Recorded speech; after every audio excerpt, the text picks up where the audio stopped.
Regardez l'impressionnante allée de notre projet récemment réalisé. Laissez-moi vous montrer quelques prises de vue.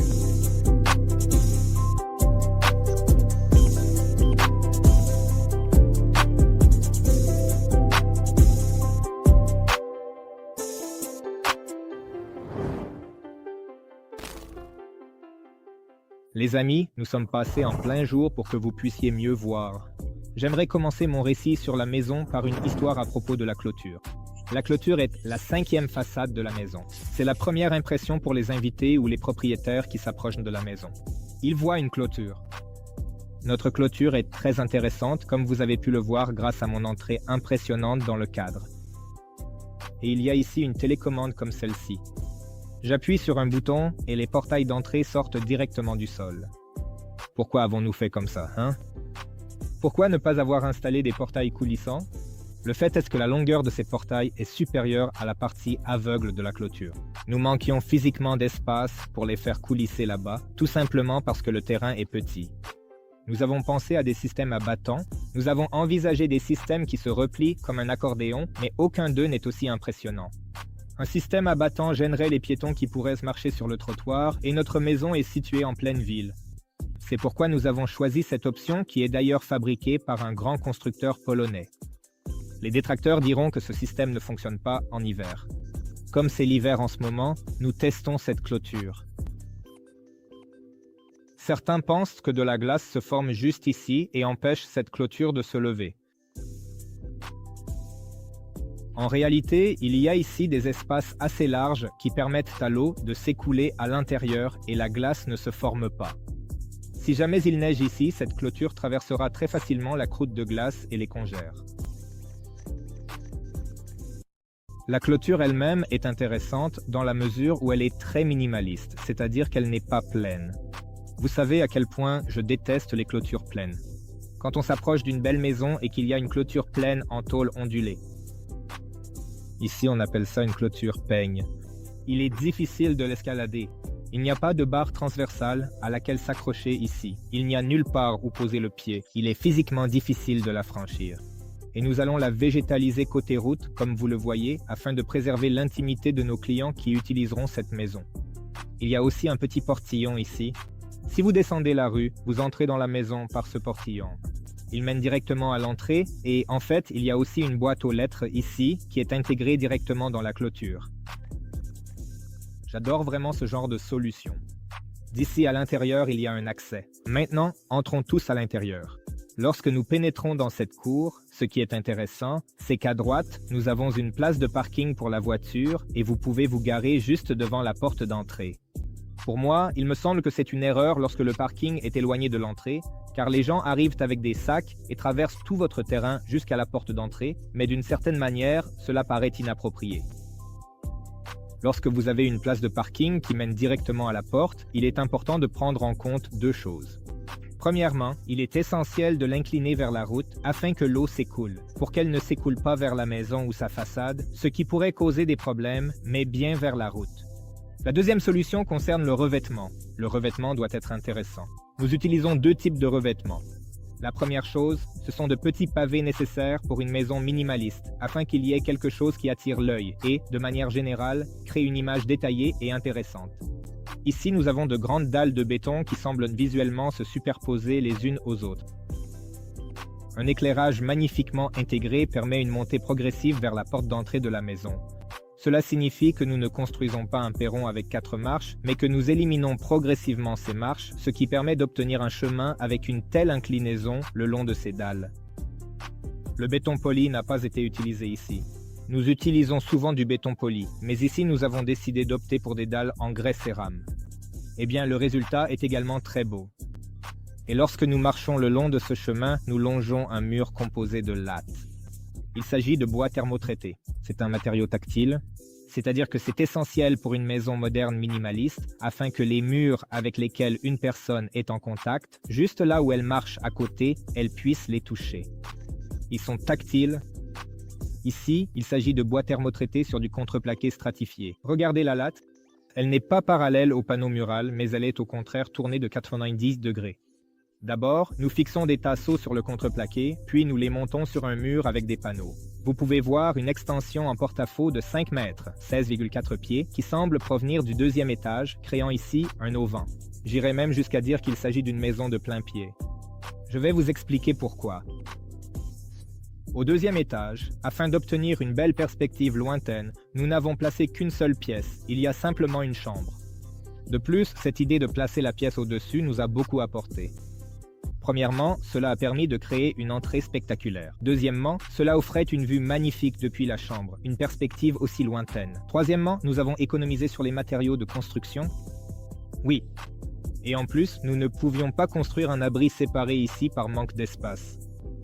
Par conséquent, la maison elle-même fait office de carport, qui est en réalité un garage. Et vous pourriez demander pourquoi un garage est nécessaire s'il y a déjà un carport. Eh bien, il peut y avoir plusieurs voitures, et la voiture d'été a besoin d'être stockée. Elle entre proprement dans le garage, et voilà le point important.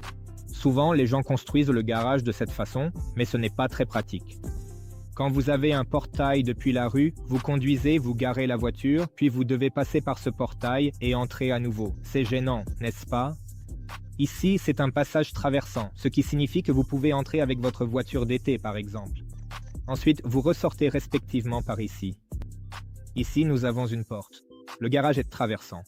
D'ici, vous pouvez sortir et remonter vers la maison à pied. De plus, ce passage est très beau.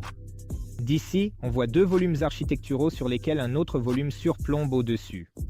Le troisième volume architectural ressemble à un chemin artificiel. Oui, c'est-à-dire qu'il forme une sorte d'espace fermé, comme une chambre. Vous voyez ici, c'est le même concept avec une montée progressive. Oui, à travers de tels paliers en surplomb du terrain, des marches du paysage. Et une fois arrivé ici, laissez-moi vous parler de la porte, car elle mérite vraiment qu'on s'y attarde. La porte que nous avons est en effet intrigante. C'est un cadre Schuco. Elle mesure 3 mètres de haut. Cela veut dire qu'elle est très haute. Elle possède une poignée Schuco encastrée. C'est une fenêtre à double vitrage. Je veux dire, ce n'est pas immédiatement évident. On dirait une sorte de matériau brillant, mais c'est une fenêtre à double vitrage, avec un revêtement céramique teinté spécial. Et en fait, c'est aussi une fenêtre à double vitrage qui, de l'intérieur, me permet de voir un invité. Néanmoins, de l'extérieur, eh bien, il est très difficile de voir ce qu'il y a à l'intérieur de la maison. C'est-à-dire que la porte a un bon effet miroir et c'est fait exprès. La serrure est exactement la même que celle de ma maison. Exactement la même serrure fabriquée par l'allemand Sigenia. Elle fonctionne comme ça. Si vous êtes le propriétaire de la maison, votre téléphone est lié à cette serrure, alors elle vous autorise via Bluetooth. Vous n'avez pas besoin de saisir de code, vous appuyez sur un bouton et vous passez. Je ne suis pas le propriétaire de la maison dans ce quartier, donc nous entrons le code invité. Nous passons avec succès. Regardez comment cette porte s'ouvre. Elle s'ouvre vers l'intérieur. C'est aussi inhabituel car d'habitude, elle s'ouvre vers l'extérieur. Comme il s'agit de terrains haut de gamme, ils sont naturellement petits et entourés de voisins de tous les côtés. Ce sont des conditions très complexes pour la conception. Nous avons été confrontés à la tâche de construire une maison d'environ 58,35 pieds carrés et de l'intégrer sur un terrain de 0,24 acres. De plus, le terrain est étiré comme une longue saucisse et, en réalité, il n'offre aucun accent de belle vue. Le ratio de densité de construction est probablement d'environ 50%, c'est-à-dire que la maison occupe la moitié de l'ensemble du terrain, et probablement l'élément le plus intéressant dans cette composition architecturale est la cour intérieure. J'adore les maisons avec des cours intérieures. Elles sont très intimes, ce sont de magnifiques espaces et la maison semble se tourner vers elle-même. Au fait, je vois que notre architecte Nikita, qui a travaillé sur le projet, se tient sur le toit. Laissons-le parler justement de la cour intérieure dans ce projet. Salutations. Je suis Nikita, l'architecte principal du projet. Oui, dans ce projet, nous avons utilisé une cour intérieure ou patio comme technique. En raison de la grande fonctionnalité de la maison, mais de la superficie limitée du terrain, il y a des difficultés concernant les caractéristiques paysagères. Nous avons donc décidé de relever ce genre de défi et de créer une telle beauté architecturale massive à l'intérieur même de notre espace. Où est l'astuce? Cela signifie que nous possédons 3 façades qui entourent notre cour intérieure. Nous avons conçu l'une des façades avec un vitrage panoramique pour notre espace salon. Le bloc sous mes pieds est résidentiel. Il contient 2 chambres et le bloc à ma droite possède également un vitrage panoramique. Il s'agit d'un bloc spa avec une piscine et tout cela forme un espace privé fermé, totalement isolé du monde extérieur. Et sur le 4e côté, il est fermé par la future végétation. Il convient également de mentionner la fonctionnalité de la cour intérieure, car elle fait partie intégrante de l'architecture puisqu'elle y est étroitement liée. Elle comporte 3 zones fondamentales. La première zone est l'espace barbecue, la zone repas. C'est là que vous pouvez installer une table à manger, sortir du salon pour prendre le petit déjeuner, le dîner, profiter de l'air frais et de la belle vue sur la ville. La deuxième zone est celle du foyer extérieur, et donc la zone du foyer est un espace lounge, une alternative à la zone salon dans notre espace commun. C'est-à-dire qu'il y aura un coin douillet à cet endroit agrémenté de jolis petits coussins. Il y aura un brasero contenant un feu, donnant l'impression que cette zone est une extension du salon. Nous ressentirons cette continuité dans le design intérieur. Et la troisième zone, c'est une sorte de plateforme qui mène à la façade du bloc spa. Ce qui est intéressant, c'est que nous avons décidé d'expérimenter un peu et de créer l'illusion d'une piscine qui jaillit de l'intérieur de la maison vers l'extérieur dans la cour. Et nous avons construit une fontaine fascinante qui finira par ressembler à une continuité logique de la piscine lorsqu'on la regarde depuis l'intérieur. Mais pas seulement depuis l'intérieur, mais aussi depuis l'intérieur de notre cour. Qu'est-ce que cela signifie? Cela implique que la cour intérieure est un élément essentiel de l'architecture. Et j'irai même jusqu'à dire qu'il s'agit d'un type d'espace qui réunit toutes les zones en une seule. Et maintenant, je vais descendre et nous allons continuer à explorer cette maison et discuter des façades. Ici, les façades. En fait, le vitrage panoramique de la pièce à vivre, nous l'avons entièrement réalisé sous la forme d'un monolithe de verre. Pourquoi est-ce que j'en parle? Même si nous allions parler des façades, c'est parce que le verre ici est une partie intégrante de l'architecture. Et comme vous pouvez le voir, nous avons utilisé ici une technique où le vitrage transparent du salon est juxtaposé à des inserts en verre émaillé, et au final, cela façonne l'image globale de tout ce qui nous entoure dans le patio. Et d'une certaine manière, cela dissout la maison et la rend plus personnalisée, à une échelle plus humaine. Le bloc spa, ainsi que le bloc de notre 2e étage avec son porte-à-faux, sont revêtus de grès cérame grand format. Que signifie grand format? Grand format fait référence à un format dont les dimensions sont de 1 mètre sur 2 mètres. Grâce à l'assemblage intéressant, à l'utilisation de la plasticité des fenêtres et à la création de pentes, nous parvenons à créer une sorte de volume monolithique et massif, tout en y intégrant des détails uniques et intrigants qui lui sont propres. La façade du bloc, qui comprend 2 chambres et une salle de bain, est finie avec un matériau aussi intéressant. Elle ressemble absolument à du bois, à du plaquage, mais nous savons tous qu'utiliser du plaquage en extérieur est assez problématique car c'est un matériau très fin. Et dans cet endroit précis, nous utilisons un stratifié haute pression avec un plaquage de noyer, ce qui permet de créer une atmosphère chaleureuse et accueillante grâce à sa surface douillette et même boisée qui entoure la cour intérieure. Au fait, en étant assise ici, je parcourais notre Instagram. Je vous encourage aussi à y aller pour des conseils utiles. Abonnez-vous à notre chaîne YouTube, à notre Instagram, ainsi qu'à mon propre Instagram pour découvrir des publications intéressantes sur nos projets architecturaux. Laissez-moi vous parler un peu de l'agencement intérieur. Nous venons d'entrer dans la maison depuis la terrasse et ici se trouve le salon, la cuisine et la salle à manger. Pour être précis, ici, là où la fenêtre est plus basse, ce sera la zone de la cuisine. Au centre, il y aura la salle à manger avec un accès vers l'extérieur. Et ici se trouve la zone en contrebas où il y aura une rangée de canapés modulaires et vous savez, ces belles images avec des canapés enfoncés jusqu'aux genoux dans le sol. Ce sera comme ça. C'est une partie du salon, un espace de détente, et cela se prolonge aussi à travers la baie vitrée, comme si on allait à l'extérieur vers un espace cheminé, c'est-à-dire un enchaînement d'espaces. Approche très intéressante. Là-bas, la zone de la cheminée est en contrebas, tout comme les canapés le sont ici. Donc, tout comme la piscine qui sort presque à travers la baie vitrée, sur la rue comme une fontaine, l'espace de détente s'étend lui aussi vers la rue à travers la baie vitrée. Déplaçons-nous peut-être un peu plus près de la porte d'entrée pour commencer à raconter l'histoire de l'agencement du point de vue d'une personne qui entre dans cette maison. Il voit un magnifique escalier. D'ailleurs, d'ici, on peut remarquer que la porte est transparente. Quand j'étais près de la porte, vous avez probablement vu que l'espace intérieur n'est pas visible depuis la rue. Mais de l'intérieur, on peut voir la rue, on peut voir l'invité qui arrive. Au passage, ce garage nous cache de la route. C'est-à-dire que ce n'est pas la première fois que nous concevons de cette façon. J'aime vraiment les portes d'entrée transparentes, mais lorsqu'elles donnent sur la route, il faut prévoir soit un mur, soit un volume de la maison, ou par exemple un bloc fonctionnel comme un garage qui protège l'espace intérieur de la maison des regards venant de la rue. Dès que nous entrons, nous pouvons traverser un si beau vestiaire. Ici, nous avons une immense fenêtre panoramique. Il y aura des placards de chaque côté de ce vestiaire. Il y aura un ottoman au centre. Vous pouvez enlever vos vêtements d'extérieur ici et entrer dans la maison. Vous voyez, il y a 2 entrées. C'est donc un passage traversant.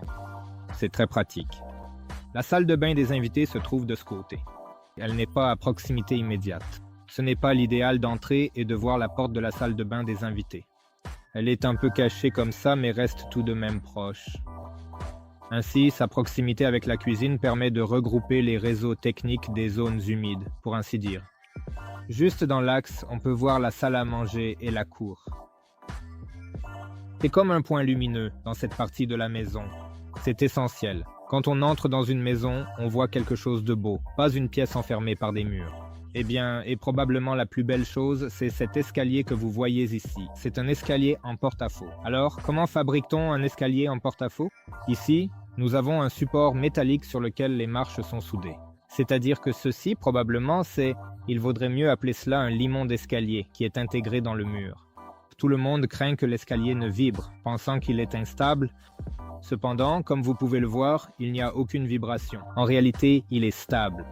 C'est-à-dire que l'escalier est très stable. Et en général, n'ayez pas peur d'utiliser ce genre de solution dans vos projets. Regardez, une fois que nous entrons dans la maison, nous avons plusieurs possibilités pour avancer. À savoir, l'escalier est un choix, le salon est le 2e choix, le dressing est le 3e choix. De plus, nous pouvons passer derrière un mur comme celui-ci. Ici, nous avons la chaufferie et ici, nous avons la chambre d'amis. Et j'aime vraiment ce genre d'agencement qui offre de nombreuses possibilités de circulation. C'est-à-dire qu'il n'y a pas seulement des couloirs et des pièces, mais il y a aussi des cloisons qui divisent l'espace en zones fonctionnelles. Et ici, il y a un escalier avec un mur porteur monolithique de ce type. Il sert de noyau qui sépare la zone d'entrée des pièces à vivre. La pièce suivante est la chaufferie. Elle est située à proximité immédiate de l'entrée, car il y a un bac prévu pour laver les pattes des animaux de compagnie dans cette zone. Si vous promenez le chien, vous pouvez aller directement à la buanderie pour lui laver les pattes. Je passe le micro à mon collègue Nikita. Bonjour à nouveau. En ce moment, nous sommes au cœur de notre maison, car on ne peut pas imaginer une maison contemporaine sans un aménagement moderne. Et c'est ici que toute l'ingénierie est concentrée, atteignant la plus grande densité possible. Qu'avons-nous ici? Nous avons une chaudière à gaz, plus précisément une chaudière à condensation murale. Comme vous pouvez le voir, elle est assez petite, même si notre maison fait pratiquement 550 mètres carrés. Le système de chauffage lui-même est entièrement monté sur de l'acier inoxydable. Ici, nous pouvons voir les groupes de pompes pour le chauffage au sol ainsi que pour les radiateurs. Il y a le traitement de l'eau, c'est-à-dire que l'eau subit un cycle supplémentaire de purification et d'adoucissement, ce qui permet d'éviter les traces sur les mitigeurs, sur les miroirs, sur les parois de la cabine de douche, etc. Ces réservoirs à membrane d'expansion sont nécessaires pour compenser la pression dans le système de chauffage car ce système est assez inerte. Il essaie de réagir à une baisse ou une hausse de la température extérieure et en conséquence, le métal n'a pas encore eu le temps de refroidir et l'eau se réchauffe ou se refroidit, ce qui provoque son expansion. L'installation suivante, et probablement la plus impressionnante de cette pièce, est le système de ventilation qui permet de faire circuler l'air frais et de maintenir un environnement intérieur confortable. C'est aussi l'une des unités de notre maison puisqu'il n'y en a que 2. La seconde se trouve dans la salle technique du bloc spa. Comme l'a mentionné Andrés, il y a ici un poste de lavage pour la piscine, puisque la chaufferie est située à côté du groupe d'entrée. Le futur propriétaire pourra revenir d'une promenade avec son chien, lui laver les pattes ici, puis le laisser courir tranquillement sur le parquet coûteux sans aucune inquiétude. Ici, nous avons un tel système. Oui, vous pourriez vous poser la question. Il y avait autrefois une chaudière, un système de traitement de l'eau, et voici le système de filtration. Et ceci, mes amis, c'est le système central d'humidification qui fonctionne en tandem avec l'unité de ventilation double flux. Car pendant la période de chauffage, l'humidité de l'air chute considérablement, ce qui a un impact négatif sur notre santé. Et la présence de ces appareils supplémentaires dans chaque pièce, même s'ils sont esthétiques, n'est pas acceptable dans une maison de cette envergure et de ce niveau de sophistication. Ici, l'humidification est intégrée à l'ingénierie de la maison. Depuis le salon, nous pouvons accéder à la partie privée de la maison où se trouvent 2 chambres pour enfants et une salle de bain située entre elles. C'est-à-dire que nous traversons cette partie privée par un tel couloir. De plus, ce couloir n'est pas constitué uniquement de murs aveugles. Nous avons installé des vitrages dans cette zone. Le vitrage donne spécifiquement sur des parties transparentes de la clôture où de beaux arbres seront plantés. Et le long de la galerie, nous pouvons voir une chambre en conséquence. La 2e chambre d'enfant et une salle de bain. Les fenêtres de ces pièces donnent sur une cour intérieure et juste en face, il y a une salle de spa qui devrait exister dans toute maison haut de gamme, je suppose. Et Nikita va vous en parler. En ce moment, nous sommes dans le bloc spa avec vous et passons en revue certaines des fonctionnalités de ce bloc. Nous allons commencer par sa zone technique. Sur ma gauche se trouve une buanderie. Elle est séparée de la zone des chambres, mais reste positionnée à proximité, ce qui permet de réduire ses déplacements réguliers.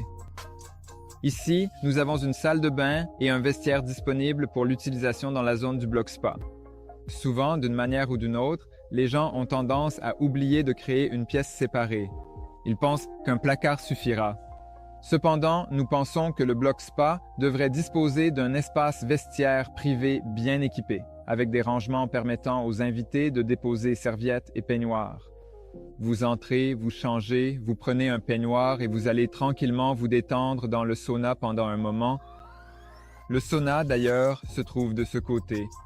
Et il y a ensuite une séquence assez claire de ce qui va se passer à cet endroit. Plus précisément, il y a un sauna où l'on profite d'une bonne vapeur, puis on passe dans la zone de douche sous une magnifique pomme de douche à effet pluie tropicale. On s'asperge d'eau. Ensuite, après la séance de vapeur, on grimpe dans le jacuzzi rempli d'eau fraîche. Et si l'on n'a pas envie de rester dans le jacuzzi, on saute tranquillement dans la piscine. Et là, on nage, entouré de baies vitrées panoramiques, en profitant d'une magnifique vue sur notre cour intérieure.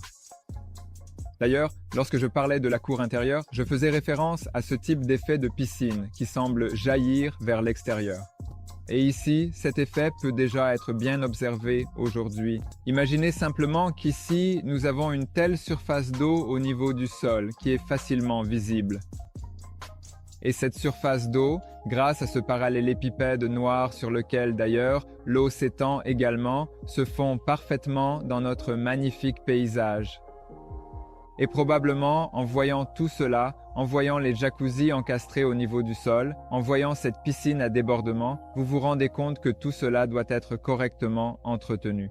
Et maintenant, nous allons descendre au sous-sol, qui est une salle technique exclusivement dédiée au service du bloc spa.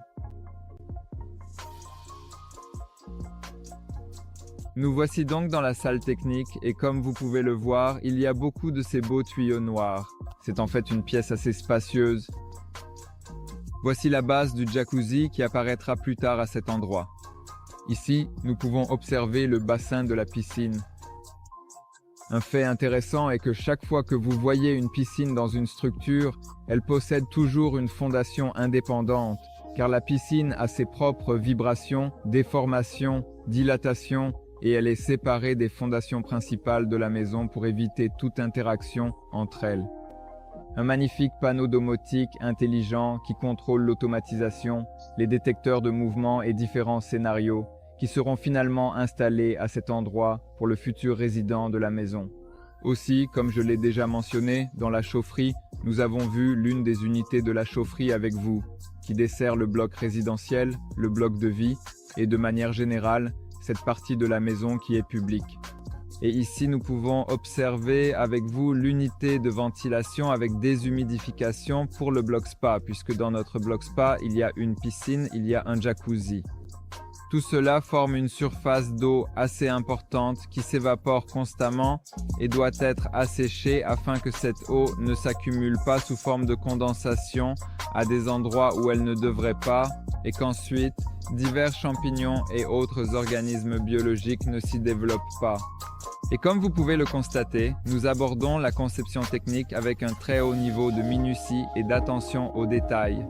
En tant qu'architecte de cette maison, j'ai déterminé la hauteur en tenant compte de l'isolation, de l'insonorisation des conduits d'air, afin que l'on puisse circuler confortablement sans se cogner la tête. Ce réservoir noir, il n'a aucun rapport avec la piscine. Il appartient à cette fameuse fontaine, qui est une extension de la piscine à l'extérieur. Et le réservoir de débordement de la piscine sera ensuite amené ici en pièces détachées, puis assemblées. Son volume réel est bien plus important.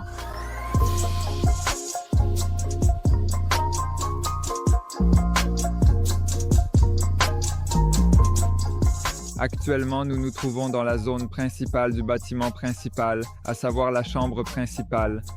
Malgré sa taille assez importante d'environ 376,7 pieds carrés, l'espace conserve une fonctionnalité minimaliste qui caractérise son design. Il se compose naturellement d'un espace nuit où il y aura un grand lit double en face de la fenêtre panoramique. Et, chose assez inhabituelle pour une chambre, il y a un espace cheminée.